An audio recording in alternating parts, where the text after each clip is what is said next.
On today's show, I talk with Seth Topal of Locked On Minnesota Wild to talk about both of our respective teams and how they stand in the Central Division. We'll talk about the expectations for the Dallas Stars, why Jason Robertson still hasn't signed with the team, at the time of recording this at least, and we'll also talk about the Minnesota Wild, talk about their big offseason departure of Kevin Fiala, talk about their goaltending situation, and talk about the Central Division as a whole and how we see things shaping out on today's episode of Locked On Stars. Your Locked On Stars, your daily podcast on the Dallas Stars. Part of the Locked On Podcast Network, your team every day.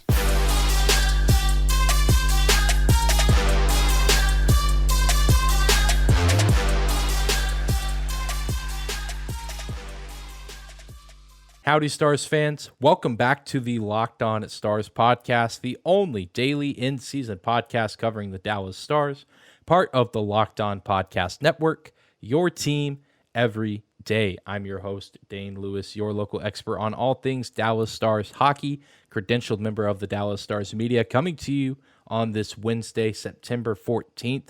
And whether this is your first time here or you are a recurring listener of the show, thank you for stopping by and making Locked On Stars your first listen every single day.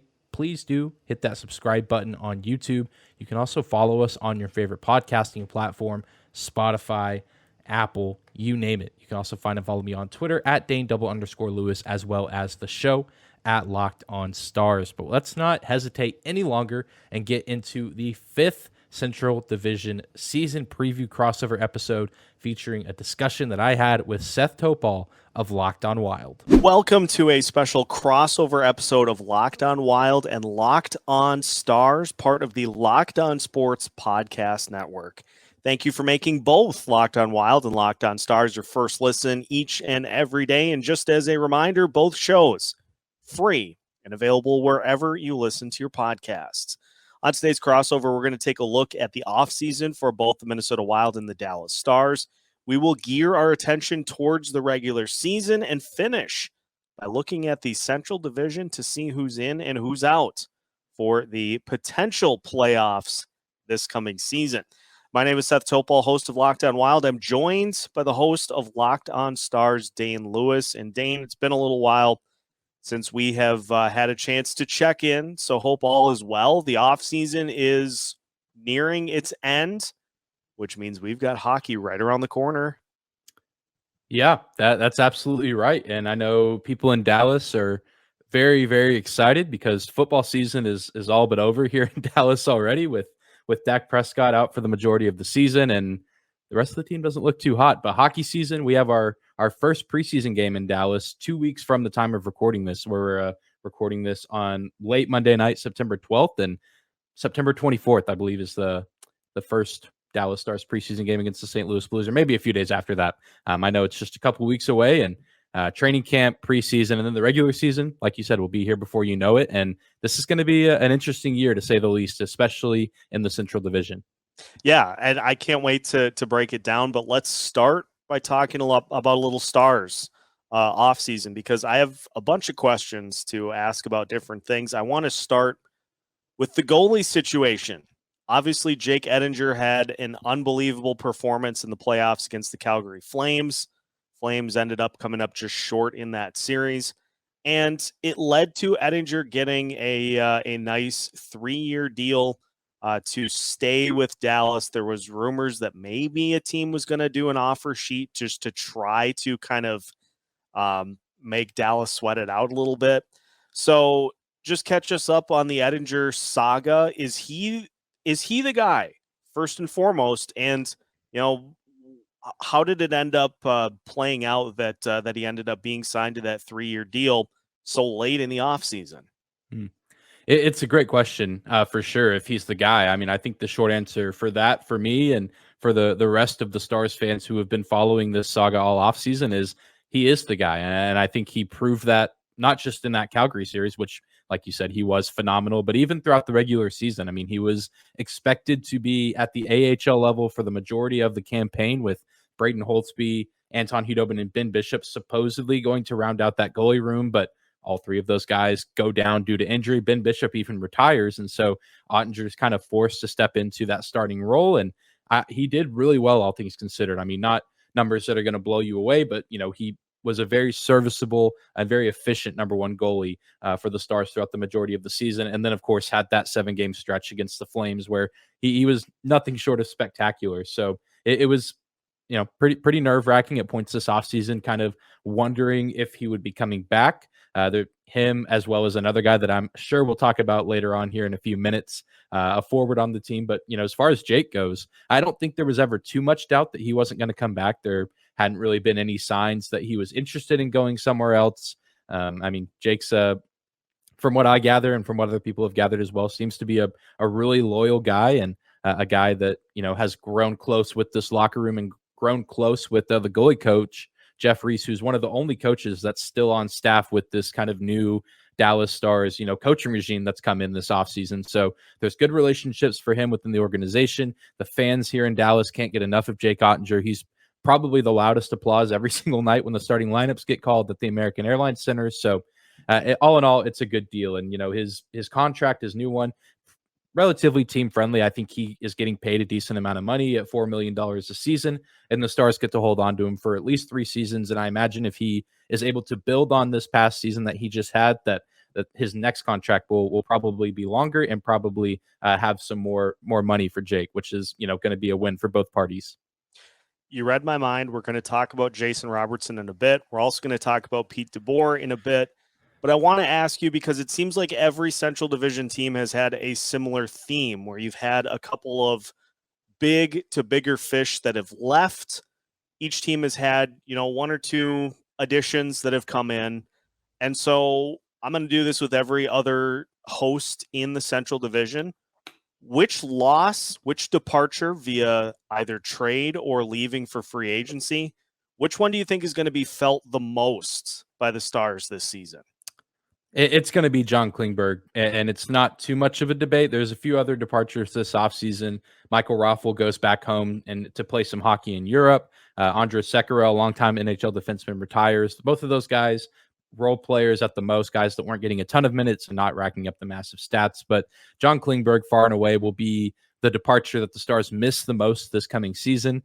You talk about the second best defenseman in the Stars organization behind Sergei Zubov. Second in the organization in defenseman goals, points, just about any statistical category. And, a great player in the playoffs as well. Many Stars fans will remember him for his game winner in the 2019 playoffs to end that series against Nashville in round 1. A guy that the Stars drafted, developed, and, kind of became a fan favorite amongst, Stars fans here for several years. And there's been debate as, early as Thanksgiving of 2021 that he was going to be on a different team sometime soon. There was a lot of speculation that he would get dealt at the deadline, but Miro Heiskanen gets mononucleosis around the trade deadline. So the Stars, this was never actually confirmed, but I just assumed the Stars decided to try to hold on to John Klingberg because they didn't know how long they were going to be missing Heiskanen. So they hold on to John. He has a pretty good back half of the season, but then, they just can't reach an agreement. John Klingberg, going into his early 30s, this is probably his last chance to get a big contract. And while he doesn't get the longevity of a big contract, he goes to Anaheim, and I believe it's a 1-year deal worth $7 million. And so we'll see where he goes after this year with the Ducks. But, it's one of those things that a lot of Stars fans have been expecting for a while, but, still going to be sad. And, the team is going to look much different without number 3 on the ice for the Stars.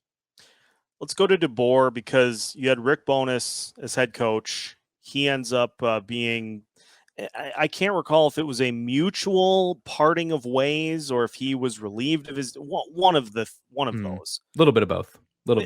Exactly. But so you go from him to Peter DeBoer, who was the coach of the Vegas Golden Knights, and they have been in a weird spot over the last year plus, and it's going to be more of a mess for them going forward. Was it necessary in your minds for the Stars to have kind of a new voice leading the team? And is Peter DeBoer a good fit to be that new voice? Yes to both. And I'll dive into that a little bit. And Stars fans that have been listening to these, preseason division crossovers, they've probably heard this multiple times now, but I think it's still worth saying that, Rick Bowness was thrown into a very difficult situation with the Stars. The the Stars fired Jim Montgomery from his coaching duties back in December 2019. Rick Bowness steps in as the interim. The world shuts down in March 2020, and he somehow, some way leads that team, the Dallas Stars, to the Stanley Cup Finals in the Edmonton bubble, and then gets them through another season where the schedule is condensed. Some of your best players like Tyler Seguin aren't playing the entire year. There's COVID breakouts, condensed schedules, a tough division for the Stars that season with the Lightning, the Hurricanes in that division, the Predators, so on and so forth.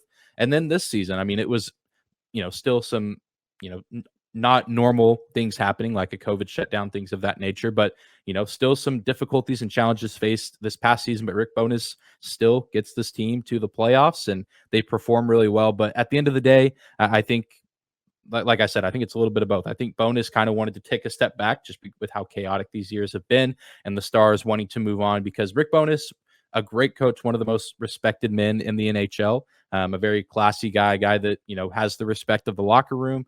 But it was just time for both parties to move on. And now Rick Bowness is still in the division in Winnipeg, which is a crazy story within itself. But the Stars getting Pete DeBoer, it's interesting. And the more the offseason has gone on, the more I'm starting to like the move a little bit more. If you just look at, some of the numbers that some of his teams have had in San Jose and Vegas, and even back whenever he was with the Devils, I think there's a lot to like, especially offensively. If you've watched the Dallas Stars for any stretch of the past several years, you know how much they struggled to get the puck in the back of the net. And Pete DeBoer has a tendency, especially early in his tenure with new teams, to get the most out of his players offensively, and that includes defensemen. So you talk about the absence of John Klingberg.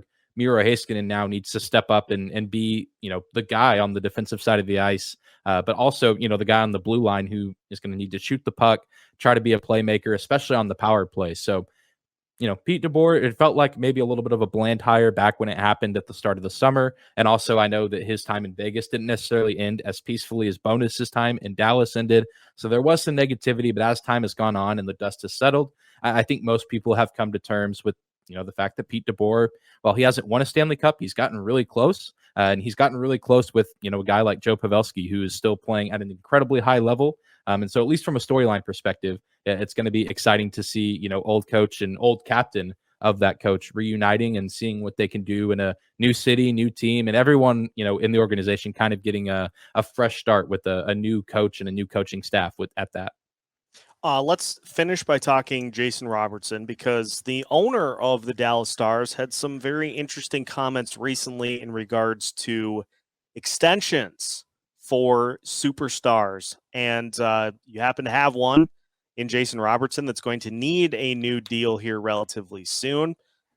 So what sort of impact is that going to have on the negotiations with Robertson? How close are the Stars on locking him into a long-term deal? Yeah, it's kind of a messy situation just because nothing at the time of recording this has really developed. And training camp, as we talked about at the start of this recording, is, getting underway very soon. And, NHL history would have you believe that really, if a guy isn't signed by training camp, that guy might not be coming back to, the team that he once played for. So there's some nerves that are starting to build amongst Stars fans, even amongst myself, just because there's this thought that, without the Dallas Stars, or without Jason Robertson on the Dallas Stars, how far can they go? I mean, he was a 41 goal scorer, the fourth 40 goal scorer in the Stars franchise history. Not a whole lot of guys have done that in a Dallas Stars sweater. So this isn't a guy you want to let slip away and go to another team.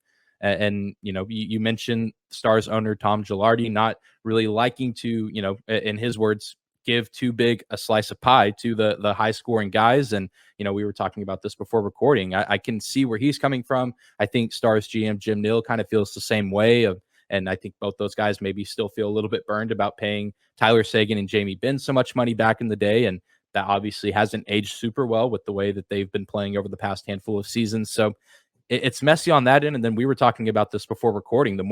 There's more young forwards like Jason Robertson that are signing these massive deals, like Tim Stützle from the Ottawa Senators signing, I think, like an 8-year, $8 million contract. And, no offense to him, I think he's a great player, but I think Jason Robertson is better than Stützle. But the Stars just don't have that money right now. So it's this weird, the Stars want to pay Jason Robertson. They don't necessarily have the cap space. So they got to likely work out some sort of bridge deal where maybe he's getting paid for 3 or 4 seasons, maybe in the $6 to $7 million range. And you might have to move some guys off the roster. There's been some rumors about Anton Hudobin potentially getting moved, maybe a guy like Radek Faksa.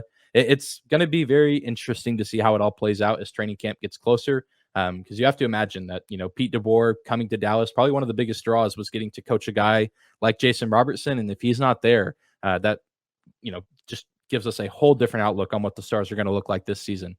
Well, and an interesting parallel, I wonder how much Robertson is looking at the deal that Kirill Kaprizov got before this season as a potential framework to try to get something to go. I mean, $9 million, obviously, maybe a little bit hot, maybe a little bit more towards the extreme, like ceiling for what a deal for Robertson would look like. But I'm sure he's looking at that and saying, let's go get it. Yeah, absolutely. And I think, I've made that point on my podcast before. I feel like those guys are just going to be compared for the rest of their careers, being Calder finalists together and, being around the same age. So, yeah, I'm sure he's looking at that. He's looking at the Stützle deal, and you could probably go around the league and look at all these young forwards, getting these massive deals. And Jason Robertson's like, I'm as good, if not better than some of these guys. So why should I not get this much money? Right. Well, let's flip to talking a little bit about the Minnesota Wild. I'm sure you've got some burning questions for the divisional opponents, and so we'll flip it. I'll put myself in the hot seat as we continue our crossover episode of Locked On Wild and Locked On Stars after this. Today's episode of Locked On Stars is brought to you by our friends at BetOnline. BetOnline.net is your number one source for all your pro and college football betting needs and sports information this season. You can find all the latest football league developments, game matchups, news, and podcasts. BetOnline is also your continued source for all your sports wagering information, including live betting, esports, and scores. BetOnline is the fastest and easiest way to check in on all of your favorite sports and events, including Major League Baseball, MMA, boxing, and golf. Head to the website today or use your mobile device to learn more about the trends and action happening around the sports world. BetOnline.net is where the game starts. Continuing today's episode of Locked On Wild and Locked On Stars, Seth Topol and Dane Lewis taking a look at how the Wild and Stars have done in the offseason. It's Wild question time. So, Dane, I am an open book. Any Wild questions you've got, send them my way. Yeah, let's do it. You talk about the offseason for the Minnesota Wild. I feel like the elephant in the room for this team, of course, is one of the first moves of the entire offseason for the league was the departure of Kevin Fiala, a guy who was second on the Wild in points at 85, 33 goals, 52 assists, had a phenomenal season for the Minnesota Wild this past year. But now he's in Los Angeles, a member of the Kings, a trade with that team. What were your overall thoughts on that deal? And how do you feel about the return for Kevin Fiala? This is an interesting one because I feel like the further away we get from it, it's more and more easy to come to terms with what happened. I was a staunch trying to kind of lead the movement of, hey, we need to find a way to keep this guy because you don't just fall into players that are in the prime of their career that are 25 years old and can give you what Kevin Fiala was able to bring to this team this past season. And even before that, he had some very solid seasons with the Wild leading up to this one. It just put everything together and really turned into just this elite scoring option that made the Wild as dangerous of a team as they were.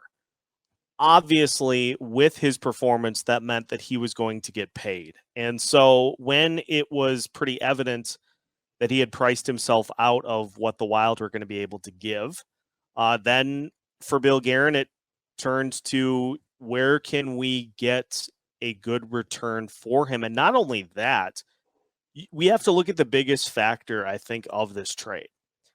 Kevin Fiala was not probably going to sign an extension with Ottawa, maybe not going to sign an extension with New Jersey. Who's going to pass up an opportunity to go play for the Los Angeles Kings, to go to California and just have that be where you live and play for the next large portion of your playing career. So once it got down to the Kings being the team that he was going to do that, then the trade package starts to come together. The Wild got Brock Faber, who is going to be playing with the Gophers this year, but profiles as a guy who can, be an intriguing prospect for this team, somebody that can, within the next couple of years, get some time, I would imagine, on the Wild roster, a chance to see if he's somebody that can fit with this team going forward. The biggest piece for this trade was the additional first-round pick, because it allowed the Wild the opportunity with those two picks right within the same area to take both Liam Ogren and Danila Yurov. And from what I have seen from Yurov overseas so far this season, it's enough to get you really excited about what he's going to be able to bring to this team once he makes it stateside. So not necessarily a player that was a direct benefit of the Wild having those two picks, but somebody that it gave them the opportunity to grab Ogren at 19 and still be able to see, okay, is Yurov going to be available at 24? And so I feel like getting Brock Faber and Liam Ogren for Kevin Fiala is a solid haul. The part of this I think that irritates people the most is Bill Guerin's comments saying that, they felt like they got a good haul for Fiala without having to wait for teams to try to leverage each other to increase the offer or decrease the offer. I think the assumption there with those comments is that Guerin panicked and pulled the trigger a little too early. But look at what happened to Chicago with the moves that they made. There are a lot of experts who look at the return that they got for a couple of those trades as pretty underwhelming. And so Guerin trying to avoid that sort of thing happening, and ultimately would have been very nice to keep Fiala around. But at the end of the day, the contract that he got, there was no way that the Wild were going to be able to get that on the books. And so at that point, then you try to maximize the return. And I certainly think Bill Guerin did that. It certainly seems like it's one of those deals that could be a win-win for both clubs. The Kings get, a guy that can play easy top 6, if not top 3 minutes and produce at a high level. And, it might just take a little bit longer for the Wild to get their end of the deal. But, Faber, like you said, a guy that has a lot of upside. And then, of course, those draft picks as well. Who knows, 3-4 years down the line, all of those guys could be great contributors for this team. And then, both clubs say, hey, we both got a pretty good shake out of this deal. And so it's just one of those things that you kind of have to wait and see. And shifting focus now to the goaltending situation. We talked about it with the Stars. I want to shed some light on it here with the Wild as well, because it's something that it's been on my mind talking about this Central Division this offseason and trying to project how these teams are going to do. Because I think this is one of the more interesting tandems in the league, at least set to start the season, at least from what I've been able to find. You have Marc-Andre Fleury and Philip Gustafsson kind of set to be the 1-2 in Minnesota, and you can correct me if I'm wrong on that. But Marc-Andre Fleury, 37 years old, going to be 38 in November, and then Philip Gustafsson, 24 years old, coming from Ottawa, pretty unproven, only 27 games played with some pretty decent numbers. But I say it's interesting just with Marc-Andre Fleury, one of the best goalies we've seen in the past 10, 15 years. But Stars fans especially know all too well, how age can deteriorate a goalie. We just saw Ben Bishop retire. Anton Hudobin's up there in age. He's not the goalie that he once was. Braden Holtby is likely, done playing in the NHL, seemingly for, just with the way his body's shut down. And then Gustafsson, a guy that, like I said, not super proven, struggled a little bit in Ottawa, not super flashy numbers. What are your overall thoughts on this goalie situation for the Wild going into this season? I'll say right off the bat, it is, I think, the single biggest factor that will determine whether the Wild have a good season or not, because the Wild are banking, number one, they're banking on a bounce back from Marc-Andre Fleury. He went 9-2 with the Wild after he was acquired at the trade deadline, but the peripheral numbers were so-so, and his performance in the playoffs against the St. Louis Blues was also so-so. if he has that type of performance again this season, things are not going to go super well for this Wild team. If he bounces back, if he's more comfortable with Minnesota this year, and he can save a few more goals than he did down the stretch last year, then he's going to have better numbers. And I think this Wild team is going to be similar to where they were last year. They're just going to have to figure out a way to do it with less goals, which means you're going to, if you have less goals that you score, obviously you have to give up less goals too.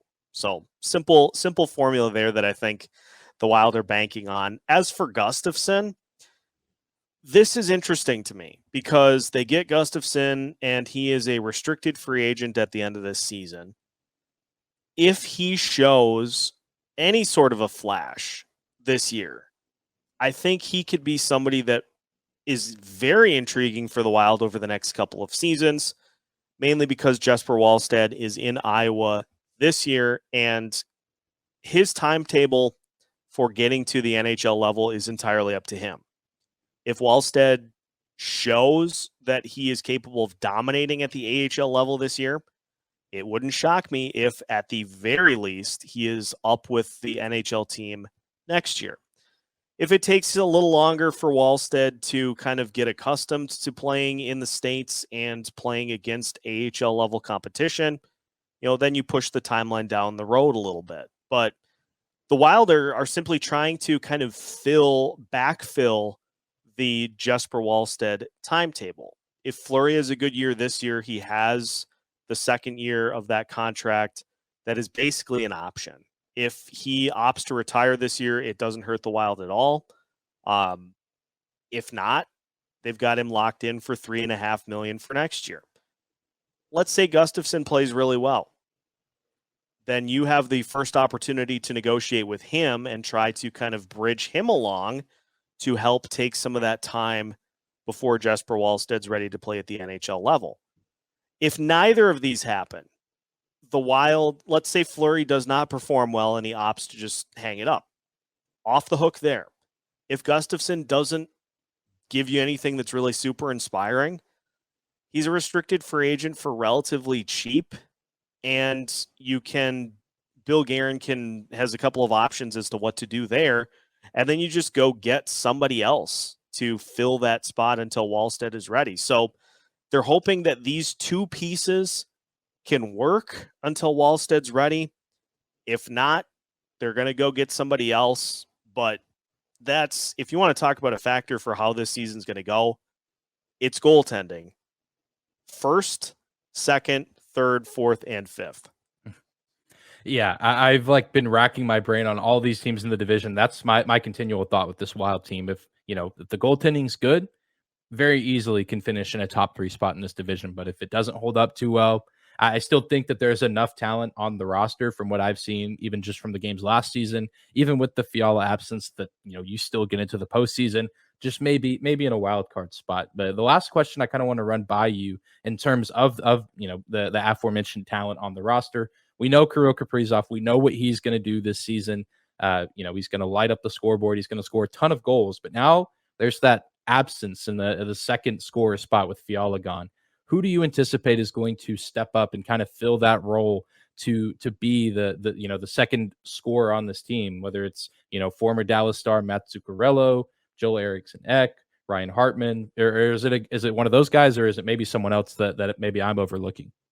I think the hope is that it will be Matt Boldy that will be that second option. He showed really well, and I think had he been healthy for the entire season, he would have been a finalist at the least for the Calder Trophy, but obviously was injured to start the year, played in 47 games, and really gave a lot of promise for the Wild for their future.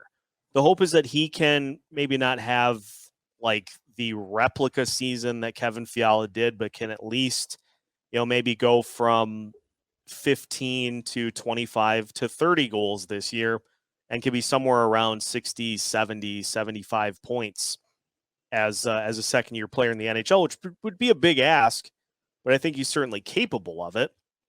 The hope then is that Marco Rossi can take what Matt Boldy did last year and maybe build on that a little bit, but just take that over the course of a full season. So those are the guys that are going to be most directly filling in for Kevin Fiala's production. The other part of this, too, I think, is whether or not we see the regression from the guys who had the career seasons. The Matt Zuccarellos, Ryan Hartman, Marcus Foligno, guys like that. If they are capable, for instance, if Ryan Hartman, if this is just kind of his second act, is a guy who is capable of being a center on a Kirill Kaprizov line and taking advantage of all those opportunities that brings, if he's able to do this for another season, that is going to be massive for this Wild team. If you can get Marcus Foligno to have similar production, a guy who has been kind of an under-the-radar offensive option for this team, and if Matt Zuccarello can continue to do what he's done as a line mate for Kirill Kaprizov and can continue to stay healthy, if those guys all have somewhere around the same level of production, then you look at it and by and large, most of the goals are accounted for. And if that formula works, then the Wild got exactly what they were hoping for. And they, just like they did last year, they have once again this season asked for a few key players to step up and fill voids and have gotten that. Yeah, and you mentioned a lot of those younger guys like Boldy, who I'm sure are excited for this opportunity to step up and be, that sidekick character almost to Kirill Kaprizov and, kind of assert themselves as a key player on this team. So this is going to be a team in Minnesota that, outside of the Stars, that I'm going to be, excited to watch and, curious to see what storylines come out of training camp and, how they start this season off. Because I know I've just been, and it's this way with every Central Division team. Every team kind of has that one storyline of, okay, if this goes, the right way, they could have a great season, or if it doesn't go the right way, it could fall apart. And you said the goaltending for sure, and then also who's going to be, behind Kaprizov as far as scoring this season. Yeah, those will be the two big ones. And speaking of the Central Division, we'll finish by taking a look at kind of just where everybody's at. We'll play a little in and out to see if all the teams that made the playoffs last year, if we think they're going to do it again, as we finish today's crossover episode of Locked On Wild and Locked On Stars after this. Final segment of today's episode of Locked On Wild and Locked On Stars. Once again, thank you for making both shows your first listen every day. For your second listen, make sure to check out the Locked On NHL podcast as we get closer to the start of the season, free and available wherever you listen to your podcasts. Dane, the Central Division has seen a lot of change. As I alluded to when we were talking about the Stars in the first segment, it seems like every team in the division has had some notable departures, a couple of additions to the roster, but it doesn't feel like anybody has really done anything to separate themselves from the pack. You saw all the instances in which the Avalanche had to make tough choices while some of their impending free agents took more money elsewhere. Their goalie situation is different. Is that a fair assessment, or is there somebody in the division that you think has done enough to be kind of that objects in the mirror are closer than they appear type team? I very much agree with the assessment that there's just certainly been change around the division, but I don't think that, that there's been one team that's done just, a ton to assert themselves. I still think the Avalanche likely win the division. I still think that they're going to be a great team, despite a lot of those absences. The big one being, of course, Nazem Kadri, who's now in Calgary. But I mean, they still have so many good pieces. But I've said this to some other hosts this preseason, and still at this moment believe that we could very well see the same 8 teams from the Western Conference in the playoffs. I think the seeding could maybe be a little bit different, just as far as some of those middle seeds and some of the wild card spots. But I think it's very realistic, especially out of the Central. The Pacific, maybe you get a sleeper team in there. Maybe, Vegas overperforms and maybe they keep Los Angeles out, something like that. But as far as the Central, I think we could see the same 5 teams make the postseason, with Colorado at the 1, but that 2 through 5 spot. And even if you want to throw the Winnipeg Jets in there, the 2 through 6 kind of feels up for grabs. Yeah, and I mean, the nice thing about the Central Division is you take Chicago and Arizona, and at this point, you just push them off to the side. But like you said, Colorado still has the talent to be the top team in the Western Conference. And I mean, you look at it, Winnipeg, I just, I've said this before, and I'm going to have to actually ask Harrison about it in a crossover. I just don't know what that team looks like on paper until I see them play in game one. Like it seems like a weird mix to me. And so it could end up being okay, but it could also end up being very bad. So I'll leave them out of the playoff picture as of now. As far as the Pacific Division goes, I think what is certain is Edmonton and the Kings being playoff teams over there.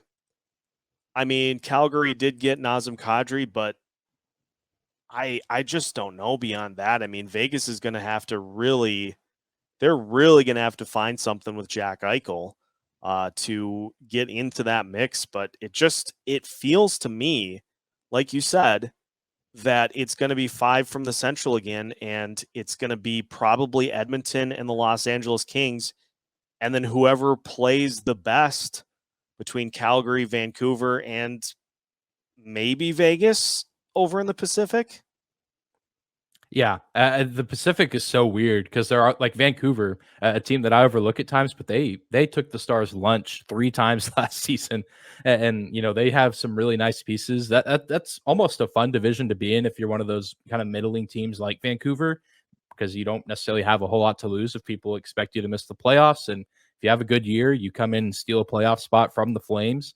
Yeah, I think the Flames. I do agree that they're kind of in a weird spot, and they despite losing a ton this offseason, it seems that they've brought back just as much with, Nazem Kadri, but Jonathan Huberdeau, Uyghur. I think that they still have the pieces. And of course, Daryl Sutter is head coach there. That's going to be a tough team, and that's going to be a difficult place to play, of course, in the Saddle Dome. So it's going to be a wild year in the Western Conference and, the Central Division for sure. And I know that's what we'll be watching, both of us, a little bit more closely, but I really, do think that both of our teams have a chance to finish top 3 in the division, but I can also see either of our teams also, scrapping and clawing all season long and eventually ending up in a wild card spot as well. Yeah, it's all going to depend on a couple of key factors for both teams. But if you've been listening to either show all off season long leading up to the start of the season, you know what they are at this point. So just continue to follow along with your favorite shows with Locked on Wild and Locked on Stars as we guide you through the rest of the offseason into the start of the season. Make sure you follow along on YouTube, hit subscribe so you don't miss out on any of the latest news for either team. And we continue to bring you new episodes all week long as part of the Locked on Sports Podcast Network. Well, I hope you guys enjoyed today's discussion between myself and Seth talking about the 2 teams in the Central Division that wear the color green. It should be a very exciting year for both these teams, both squads looking to make the postseason and hopefully make deep runs. We'll see if maybe we can get a Kirill Kaprizov versus Jason Robertson battle in the playoffs. That would certainly be exciting, but we're just going to have to see how things play out. That is going to do it for today's episode of Locked on Stars, though. Thank you for tuning in, for making us your first listen of the day. Please do hit that subscribe button, smash that subscribe button, and help us get to 1,000 subscribers by the end of 2022. You can also find and follow us on your favorite podcasting platform. And you can also find and follow me on Twitter at Locked on Stars, as well as my personal account at Dane_Lewis. But be sure to tune in back in on Friday for yet another Central Division crossover preview episode. Only a couple more of these left, so you got to cherish them while they last. And then at the end of those, Stars training camp will be here, and there will be a ton to discuss there. So you're going to keep it dialed in here at Locked on Stars. But have a great Wednesday, Stars fans. We will see you back here on